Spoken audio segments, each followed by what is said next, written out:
Kaidah yang kedua, segala yang datang dari Allah itu tidak mungkin buruk. Tidak mungkin. Kenapa kita diminta untuk taat dengan mutlak? Karena segala yang datang dari Allah pasti baik. Ya, pasti baik. Karena Allah menurunkan segala maslahat sesuai kebutuhan kita. Cuma manusia kadang-kadang, menginginkan sesuatu dengan pikiran pendeknya yang bukan kebutuhannya. Al-Baqarah 216. Gak pelan-pelan kita ya.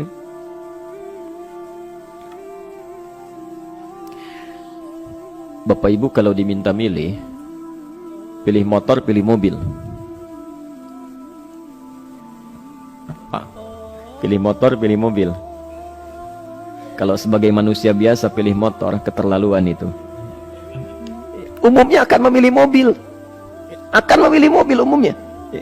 Tapi kadang-kadang kita menginginkan sesuatu yang tinggi, menurut Allah itu bukan kebutuhan kamu. Kebutuhan kamu itu motor. Keperluan kamu motor. Kalau kamu punya mobil, sulit nantinya. Gangnya sempit, mesti bikin garasi, anggaran bertambah, dipikirin juga. Capek. Sudah, motor saja, terbebas dari banyak kemacetan. Mampu diurai, tidak banyak difikirkan. Pelan-pelan. Turun ayat, kutiba alaikumul qitalu wa huwa kurhul lakum. Ya. Diwajibkan atas kalian berperang. Dulu orang diminta jihad gelisah. Ya. Gelisah. Nah, kalau ada perintah Allah yang melahirkan kegelisahan, ini maknanya. Ya, tidak harus dalam konteks jihad yang fisik. Ya. Jihad, melawan hawa nafsu kita. Jihad melawan pikiran kita. Jihad melawan prasangka buruk kita. Kadang-kadang ada keinginan kita yang kita inginkan menurut Allah itu belum baik untuk kita. Nah, sifat manusia ketika diberikan oleh Allah keputusan yang terbaik, kadang-kadang ada sifat dalam hatinya gejolak, belum bisa menerima. Ya. Ada gejolak di hatinya. Dalam keadaan demikian kata Quran, kutiba alaikumul qital. Kalau Anda merasakan sesuatu sedang ada gejolak di jiwa, sulit menerima ketetapan Allah, maka perangi perasaan-perasaan buruk itu. Wa huwa kurhul lakum, walaupun itu sulit. Walaupun itu sulit. Jangan berprasangka buruk dulu pada Allah. Ayat yang indahnya, perhatikan kalimatnya. Asa an takrahu syai'an fahuwa khairul lakum. Boleh jadi Anda tidak menyukai sesuatu, di balik itu ada kebaikan-kebaikan besar yang Allah sedang rencanakan. Karena pikiran kita pendek, maunya sekarang saja. Tapi subhanallah, Allah sangat panjang, tidak ada batasnya. Allah memberikan maslahat sampai kamu meninggal, ini maslahatnya. Kamu berpikir sekarang saja. Wa asa an tuhibbu syai'an wa huwa syarrul lakum.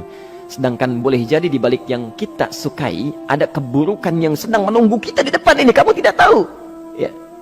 Apa logikanya? Wallahu ya'lamu. Allah tahu masa depan yang akan terjadi menimpa kita. Wa antum la ta'lamun. Sedangkan kalian tidak bisa membaca masa depan. Ya. Saya punya adik perempuan datang lalu meminta doa. Kak, saya ingin tes katanya. Ya, di salah satu bank. Kemudian sudah pada tahap akhir. Yang menurut hitung-hitungan manusia dan perkiraannya, insya Allah lulus. Karena tidak ada alasan apa-apa lagi untuk tidak meluluskan. Baik, bismillah kita berdoa. Tapi doa kita seperti dibimbing oleh Quran, tidak minta dunia saja. Ya. Jadi dunia baik, Al-Baqarah 201. Rabbana atina fid dunya wa fil akhirah. Ya. Dunia minta baik, akhirat minta baik. Tapi aturan dunia dan akhirat ini jangan disebandingkan, rugi. Dunia itu kecil, ya, akhirat lebih besar. Dunia itu kecil.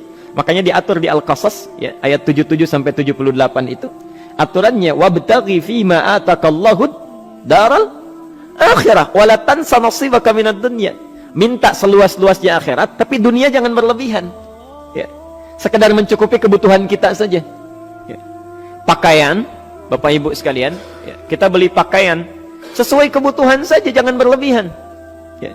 Cukup ketika kita akan sholat, layak, indah dalam pandangan Allah. Ketika kita akan bermuamalah, bagus, tidak mengecewakan orang lain, sudah. Maka waktu selebihnya, ketika kita mencari sesuai kebutuhan, waktu selebihnya bisa digunakan untuk memperbanyak ibadah. Tidak banyak energi terbuang, uang juga terbuang, tenaga juga terbuang. Bayangkan kalau keinginannya macam-macam. Wah, ingin baju terbaru, ingin tasnya Hermes, mereknya dari Paris, sekarang juga mesti dibeli. Wah, uangnya sudah 400 juta keluar, tenaga mesti keluar, beli tiketnya macam-macam dan sebagainya. Habis waktu untuk mengejar dunia, ibadah tertinggalkan. Di rumusnya dunia itu secukupnya saja. Nah, yang paling menarik, kita doakan supaya Allah memberikan kebaikan dunia dan akhiratnya yang paling utama. Maka datanglah dengan lesu mengatakan, saya tidak lulus katanya. Kenapa? Saya bilang, saya tidak tahu, saya sudah berusaha. Tapi konon kabarnya, saingan saya adalah anak salah satu pejabat. Masya Allah. Saya bilang, kamu jangan bersedih. Kamu menginginkan sesuatu dengan pikiran pendek, Allah pasti memberikan yang terbaik yang tidak terlukiskan nanti. Subhanallah, pekan beberapa hari setelah itu, muncul berita, ternyata dia diterima di bank syariah. Dia menginginkan sesuatu yang diinginkan, Allah menginginkan lebih dari apa yang dia harapkan. Dikasih bank syariah, di situ terjaga, meningkat keagamaannya, terjaga hijabnya, segalanya, dan disitulah kemudian diarahkan untuk menemukan jodohnya. Masya Allah. Dia berpikir saat itu Allah merencanakan masa depannya. Ya. Jadi apa yang Allah sudah rencanakan pasti baik, Pak, Bu. Jadi tadi dari salat subuh yang pertama kali ingin disampaikan adalah, coba dilihat sampai subuh ini, adakah aturan Allah dan Rasulnya yang sampai subuh ini pernah kita langgar, pernah kita ragukan? Barangkali itu yang membuat kehidupan kita sulit. Ya. Allah, Rasul membuat aturan. Dan ada 4 tipikal orang, ya, 4 tipikal orang bila dihubungkan dengan aturan yang Allah dan Rasul sudah buat itu. 1, ada yang ikut aturan. Maka orang seperti ini kata Quran, yuridullahu bikumul yusra wala yuridu bikumul usra. Al-Baqarah 185. Allah menginginkan kemudahan, tidak menghendaki kesulitan dalam hidupmu. Ya. Maka dibuat aturan, yang ikut aturan Allah pasti mudah hidupnya. Ya, pasti mudah hidupnya. Ya. Rizkinya mudah, hidupnya mudah, nyaman, enak. Ya. 1, ada yang ikut aturan. Yang kedua, ada yang keluar aturan. Ya. Ini pasti repot. Pasti repot. Di awal-awal seperti menyenangkan, ujung-ujungnya repot. Allah bilang, jujur, jangan berdusta. Kalau dusta celaka. Wailul lil mukadzibin. Celaka bagi para pendusta. Dia keluar aturan, dia berdusta. Awal-awal memang nikmat. Besok. Ya. Pak, ini amplop siapa ya? Ya. Maaf Pak, ini amplop memang ini khusus Pak, anggaran tertentu, tidak ada kaitan dengan proyek ini. Padahal ada kaitan dengan proyek, dia sisihkan untuk kepentingan pribadinya. Bohong. Saat itu merasakan enak dapat tambahan, besok-besok dikejar-kejar sama aparat kepolisian. Ya. Celaka. Wail, itu sudah keluar aturan pasti celaka. Ya. Subhanallah. Jadi ada orang kedua keluar aturan. Yang ketiga bikin aturan sendiri. Dikasih aturan, dia bikin aturan sendiri. Subhanallah. Kalau sakit, dibuat ketentuan. Sakit pertama, kalau biasa-biasa saja, ya, subhanallah, ikhtiarnya pergi ke dokter. Seorang sahabat datang kepada Rasulullah, ya Rasulullah, saya sakit, tolong doakan saya. Kata Nabi, idhab ila tabib, pergi ke dokter.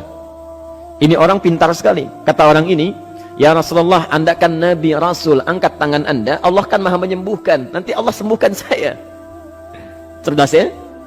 Tapi subhanallah, Nabi harus lebih cerdas, dapat bimbingan dari wahyu.